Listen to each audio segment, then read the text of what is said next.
couldn't understand why the governor had sent for him. They came upon the palace, and Benjamin was awed by its beauty. He never seen such a wondrous sight in all his memory. The servants took them to the banquet hall.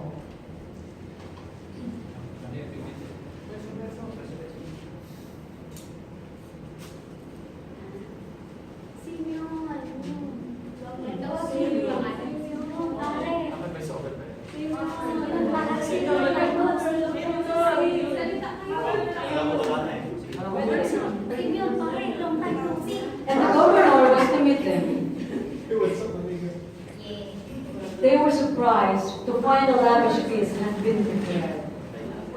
From behind the satin curtains stepped the governor in all his splendor.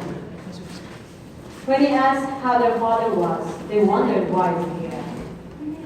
He arranged to have a seat in order of their ages. Ayusin nyo yung mga upo ninyo, matulog po kayong anim.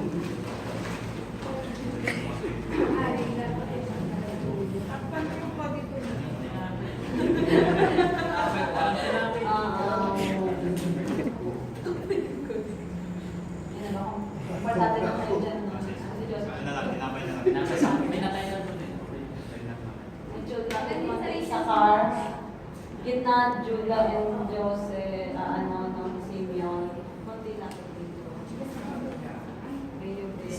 Dapat balansin mo.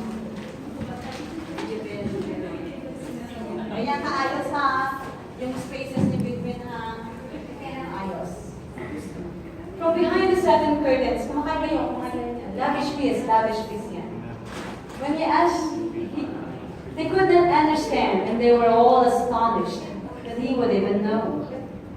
He looked at Benjamin and said, it was a Kenny Joseph, you must be Benjamin, the youngest. Then he quickly turned and told them he had to go. At daybreak,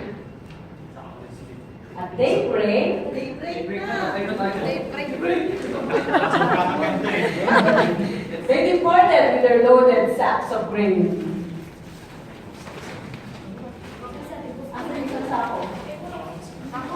Ayun, nasa natin. Kuya, hindi naman ang buwan ko, kuya.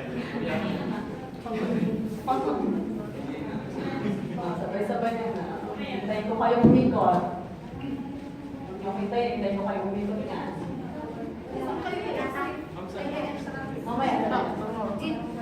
They hardly left the town when they were stopped by Pharaoh's men.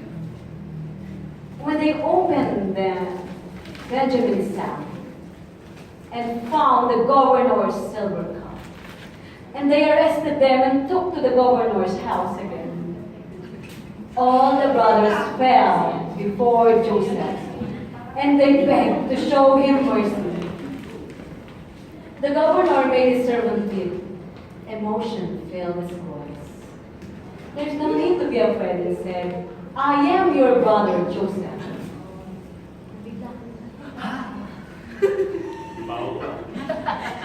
And all has been forgiven. So forget the past and rejoice. At first, no one could believe so he broke the silence. Please don't feel guilty. It's really me, Joseph. It was God who sent me here alone to save lives during the famine and preserve our family. Pag nagsalita na po si Joseph, unti-unti na pong pumapasok ang singers. Nagsalita si Joseph ng, please don't feel guilty. It's really me, Joseph. It was God who sent me here alone. Tapos, then they all embraced, knowing God's way are higher than our own.